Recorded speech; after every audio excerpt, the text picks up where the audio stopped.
You gotta turn on the machine. Oh. So, this is Stanley Kubrick, and I'm the ghostwriter for this film, Night Fever. This is also Kevin Hogstead with Stanley Kubrick working on the movie Night Fever.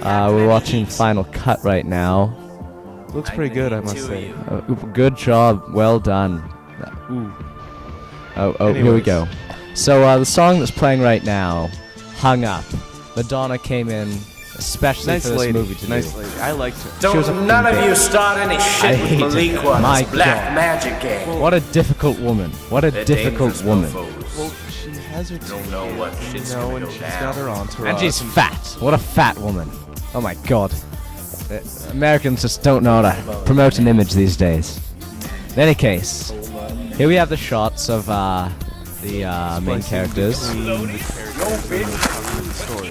The only problem was we never actually explained as much as we should have. Oh, it was good enough. You have to understand, the audience these days, they don't go for plot, but they've evolved beyond that. Well, that's true. I must say, when I saw that, what was that movie? Episode 3. Episode 3, now there was a good movie. I love that movie. No plot to speak of. Beautiful. Anyways, back to the movie. Oh. Okay, a funny little thing you're gonna have to watch. Watch Kevin Trenton. Now, as far as continuity errors go, I've had a few, but this watch is his hair. purely the actor's fault. We had no idea what he was doing. And there he is, with his hair tied back after it was down. But just wait, it gets better. Now, an interesting note about Kevin Trenton. He helped me put together the soundtrack for this movie. Got together all the artists. But really, he's a very cool man, but he does not get any. Now, I'm gonna you put this out. serious? I'm going to put this out there. Do it. Ladies, if I were a woman with needs and urges, I would show Kevin Trenton my memories. I mean, but that's just me. Do it. That's just me. It's understandable. I'm Stanley Kubrick. I do that sort of thing.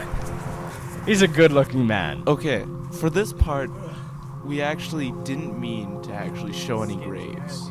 It was actually planned to be in a swimming pool. It was supposed to be very tasteful. Yes. But with low budget of we had $4, was that the budget? Something like that. It was one of the lower budgets I've I had. think it was $3.79. Now, the problem was, these gravestones did not know how to work the camera. I mean, bloody hell. They would just not move. We told them to move left, film left, and they would move to the right, and then we would just sit there going, "What the hell are we doing? What Bloody the hell hell are we doing?" I mean, This gravestones. movie's never gonna get there. gravestones. This was actually to get that zombie to do that. That took a lot of effort. We had to trick him with candy. Goddamn! Lots of candy. Sexual candy. Now in this shot, many may find the sacrilegious about the running and the jumping of the graves, but I find it very spiritual. Actually, those weren't actual graves. Those were men we had dressed up in boxes. Oh, You don't remember. I see. But that's the thing. You gotta watch. You can see someone's foot before in the shot. I And do. I love this running scene. It just Oh, epitomized the star. God, he was so high on coke. He just smoked like 15 rocks before then.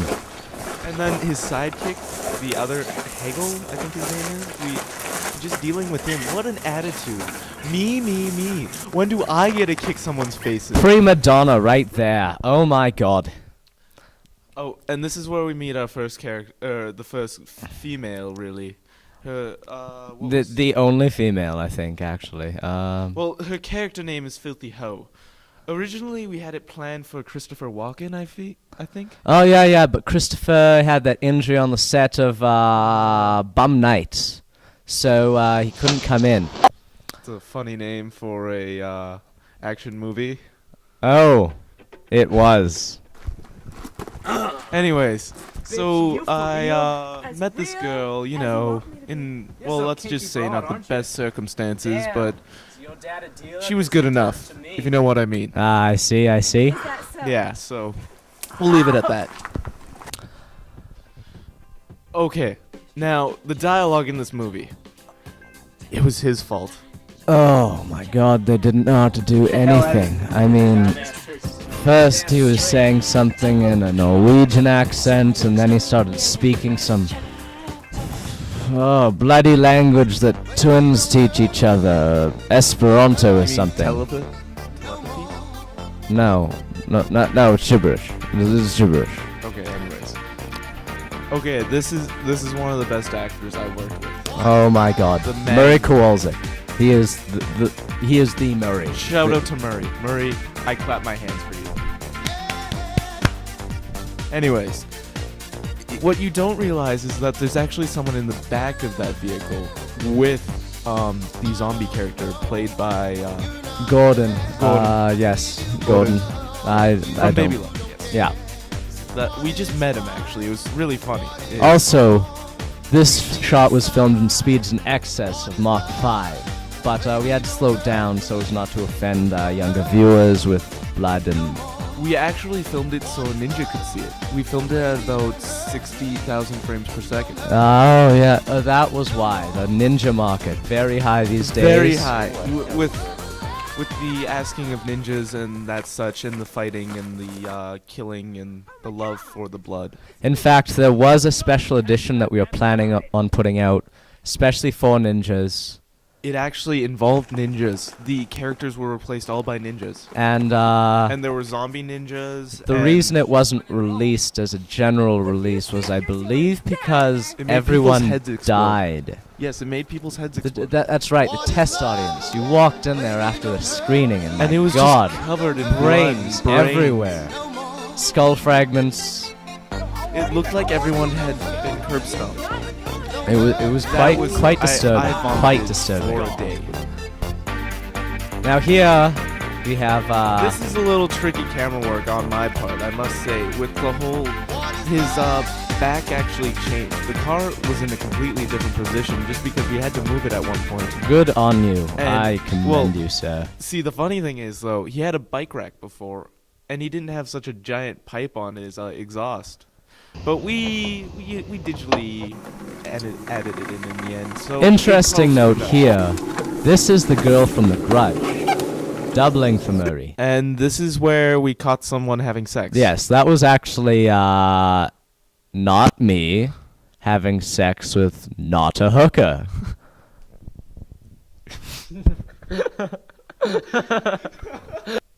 Hello? Oh. The machine, it wasn't It working. busted for anyways.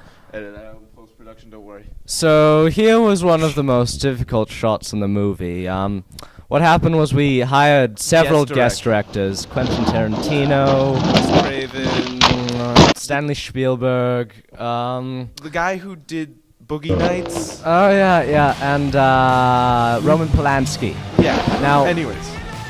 they each filmed a take, and what I found bizarre was the penchant for flapjacks. My God, They all seem to decide to put a clown in. became an orgy of margarine, and maple syrup, and baked confections. And really, it just disgusted me when I saw the syrup all everywhere on this clown. It looked like I just vomited. It simply did not work with the movie, And really, Frankly. where was the fight scene that we had paid $20,000 to see? and 20,000. That is Yes. cheap, Mm, but not when you had a $4 budget. exactly. Oh yeah, I'll pay you back. Sometime. That's not actually Daniel Hackborn. He cannot. He's a big pussy. Oh. He cannot do things like this. When we smashed his head in, The first time he cried. I told him to go wipe his pussy and get off the set. So we hired who was it? We hired Harrison Ford. And and the scene went beautifully. He was really able to capture what we wanted. He had the Dan could not physicality give us. at the heart of the role. Anyways, where were we? Dude, save it for the- So here was where just the movie begun. was supposed to turn into the real movie, sort of pornographic art house flick, which I found very appealing. But our lead actress had this strange idea of filming a quote-unquote real movie. The funny thing is, though, she could have made that movie when I met her. But, so I told her to go F off, but, I was thinking about it later, and this real movie business. One thing. Who made the credits? Because they all have me, but they do not have you anywhere. Oh, that's why I was the ghostwriter. But Daniel Hackborn, he wasn't involved at all. That child is a moron. Hence, ghostwriter. Get it. Anyways, where were we? That's not him. I hate him with a passion. And him. But that first man you saw was actually a drunken male prostitute that we hired. And he was pissing himself everywhere. And then he was trying to sell us donuts.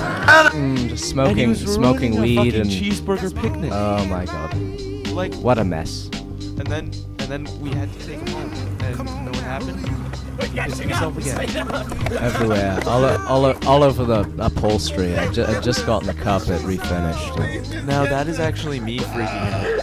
You see, what happened was they decided to stab me in the eye.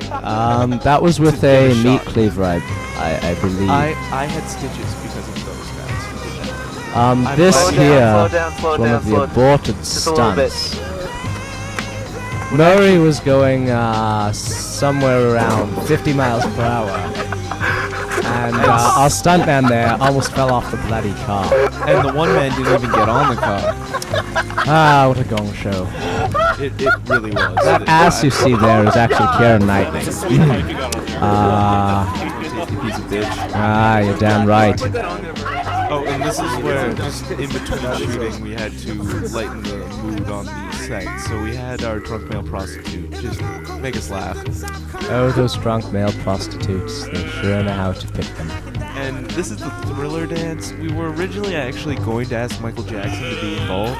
But with the whole deal with touching small children and moving to Muslim states, I mean, I have no problem with Muslims, but where are you going with this? Well, anyways. Zombies have been here. Ow! Oh, this is actually Hegel, the character Hegel played. Well, Jack Hammer. Jack Hammer. The character did Jack Hammer. Live. And we were going to shoot this for the next movie we were going to make. We decided this 5 minutes ago. Planned summer release 2007. It's going to be Night Fever 2. I can't wait for it.